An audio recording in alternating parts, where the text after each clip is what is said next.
2005 batch का pass out हूँ। और जो भी अभी बातें चल रही हैं, गगन भाई ने बताया कि बिहार नवोदय परिवार क्यों बना है, तो नवोदय का तो कंसेप्ट जो है पूरे भारत में, अब तो कहें पूरे विश्व में ऐसा गूंजा है और इस तरह से प्रज्वलित हुआ है कि सब जगह पर कहीं भी जाए तो आपको नवोदय के लोग मिलेंगे, नवोदय के छात्र, नवोदय के पूर्ववर्ती छात्र मिलेंगे, चाहे तो कोई भी जिला हो, ऑफिस हो, आजकल तो किसी भी देश में चले जाइए तो कहीं भी मिलते हैं। लेकिन परिवार का कंसेप्ट यही होता है कि अलग अलग जो लोग होते हैं वो सब मिलकर एक परिवार बनता है। तो जैसे बिहार में 39 नवोदय विद्यालय है, तो हर एक नवोदय का एक अलग अलग परिवेश रहा है, अलग अलग कल्चर रहा है, क्योंकि अलग अलग जिले में है। क्योंकि जैसे जैसे अगर आप कोसी क्षेत्र में जाएंगे तो उनका कुछ अलग कल्चर होता है, मिथिला में अलग होता है, मगध में अलग होता है। लेकिन परिवार बनाने का मतलब यही था कि जो भी 39 नवोदय हैं, जो भी एक परिवेश, कॉमन परिवेश से निकल कर आए हैं, तो उन सारे लोग का एक परिवार बने और एक बड़े मिशन और बड़े विजन के लिए काम किया जाए।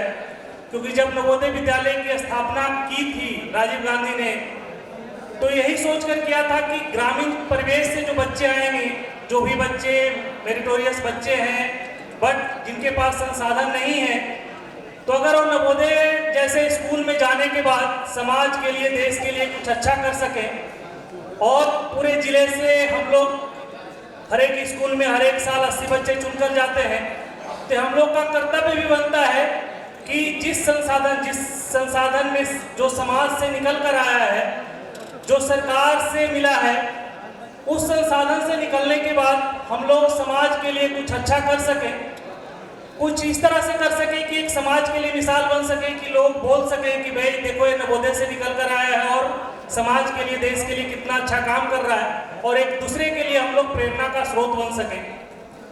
तो जो भी कार्य है, जो भी गगन भाई ने बताया और जो भी पिछले एक घंटे से आप लोग सुन रहे होंगे, तो उसके हिसाब से अलग अलग तरीके के कार्यक्रम किए जा रहे हैं, अलग अलग तरह का आगे करने की योजना है, जिसमें सबसे पहला आता है कि एक परिवार के रूप में संगठित होना, कि अलग अलग 39 नवोदय के जो लोग हैं एक परिवार के रूप में संगठित हों, एक मंच पर हों, जिसके लिए बिहार नवोदय परिवार बना है।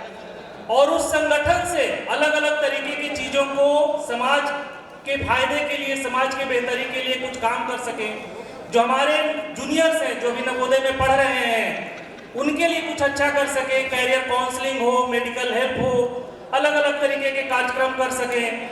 जो बच्चे वहाँ से निकल चुके हैं या जो हमारे नवोदय से जो है, क्योंकि ऐसा है कि हर एक लोग हर एक तरीके से आगे नहीं बढ़ता है, तो हमारे नवोदय के बहुत ऐसे भाई बहन हैं जो कहीं ना कहीं पीछे छूट चुके हैं, तो उनको साथ लाने के लिए बहुत सारे कार्यक्रम किए जा रहे हैं और आगे उसको बृहद स्तर पर करने की योजना है।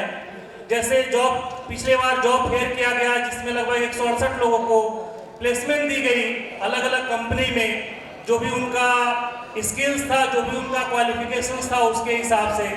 यहाँ पर पटना में, क्योंकि पटना बिहार का एक सेंटर हब है, तो यहाँ पर गेस्ट हाउस बनाया गया, ताकि जो भी बाहर से लोग आते हैं अलग अलग जिले से, तो अगर उनको कुछ भी ज़रूरत हो मेडिकल के लिए या कुछ किसी चीज़ के लिए, तो उनको अगर कुछ दिनों तक रुकना हो तो वहाँ पर गेस्ट हाउस में रुक सकते हैं, उनके परिवार रुक सकते हैं। तो इस तरह की बहुत सारी चीज़ें हैं, छोटे छोटे कार्यक्रम किए जाते हैं, जैसे सावन महोत्सव किया गया, अलग अलग मंथ में एक बार गेट टुगेदर किया जाता है गेस्ट हाउस में, ताकि लोगों के बीच में नेटवर्क हो और लोग एक दूसरे से जुड़ सकें, क्योंकि जब जुड़ेंगे तभी आगे बढ़ेंगे। और नवोदय ने भी हम लोग को यही सिखाया है कि जो भी हमने समाज से लिया है उसको समाज में कैसे देते हैं। तो इसके आगे क्या करना है, कैसे करना है और क्या योजना है, इसके बारे में बताने के लिए मैं आगे प्रेम भैया से रिक्वेस्ट करता हूं। सो प्रेम भैया। सभी को नमस्कार, मैं प्रेम रंजन हूँ, 95 बैच औरंगाबाद से। ये बिहार नवोदय परिवार की जर्नी 5.0 चल रही है। ये लगभग 2017 में सही से शुरुआत हुई। मैं अपने समय की बात बताता हूँ। 95 में जब हम लोग नवोदय में गए तो उस समय सीनियर से मिलने के लिए हम लोग को सोचना पड़ता था, और 2-4 सीनियर अगर मिल गए तो हम लोग को बहुत खुशी होती थी। बाद में ये डिजिटल प्लेटफॉर्म का जो मीडिया माध्यम आया, ये काफ़ी कनेक्ट किया। तो लेटर ऑन स्टेज में अवनीश भाई ने इसको काफ़ी अच्छे से शुरुआत किया और 17 में एसके मेमोरियल में एक समागम किया गया। काफ़ी अच्छे लोग कनेक्ट हुए और बाद में व्हाट्सएप और फेसबुक के माध्यम से बहुत सारे लोग कनेक्ट हो गए। उसके बाद यह कारवां चलता रहा। 2024 में एक और समागम हवेली में बहुत मजबूती से हुआ और वो हम लोगों को बहुत ज़्यादा कनेक्ट किया वो समागम।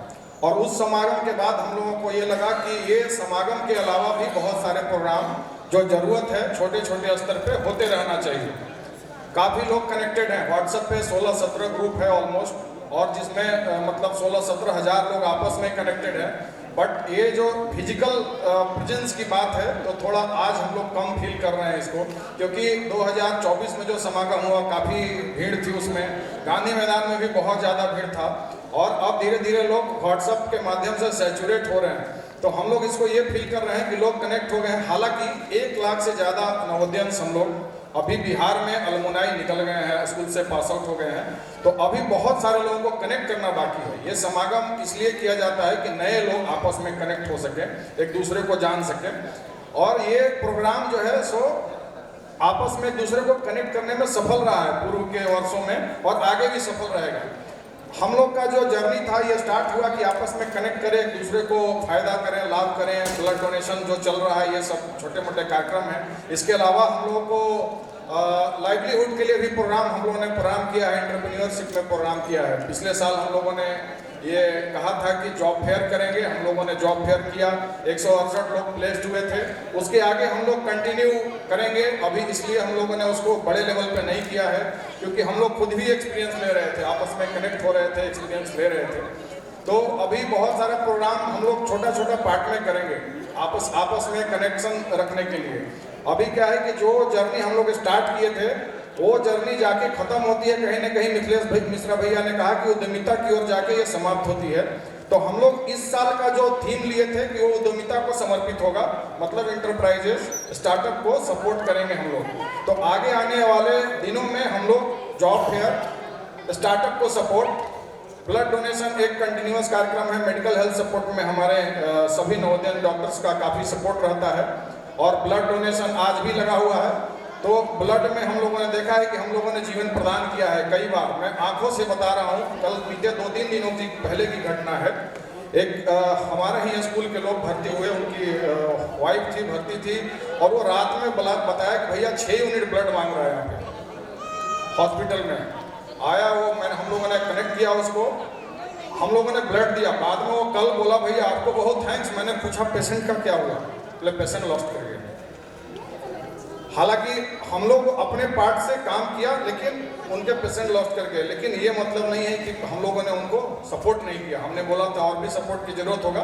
तो ये काउज होता है, कोई बड़ी बात नहीं है। तो ये चलता रहता है 11 बजे 12 बजे रात को एनी टाइम। और कोई ब्लड डोनेट करे ना करे, ये तो माँ ब्लड जो है सेंटर का ये सपोर्ट है कि बिना ब्लड डोनेशन को भी हम लोग एकदम सपोर्ट दिया जाता है 24/7। तो आगे आने वाले वर्षों में हम लोग बड़े कार्यक्रम को अवॉइड करते हुए छोटे छोटे कार्यक्रम, मतलब कि उद्यमिता को समर्पित, हम लोगों ने 2-3 स्टार्टअप को सपोर्ट भी किया है, अभी फाइनलाइज भी हुआ है। आगे आने वाले हर जिले में हम लोग कुछ न कुछ सपोर्ट करेंगे। जॉब फेयर कंटिन्यू रखेंगे, ब्लड डोनेशन के काम कंटिन्यू रहेंगे और भी जो भी वेलफेयर के काम होंगे, और गेस्ट हाउस हमारा ऑपरेशनल रहेगा। इन्हीं शब्दों के साथ हम वाणी को विराम देते हैं।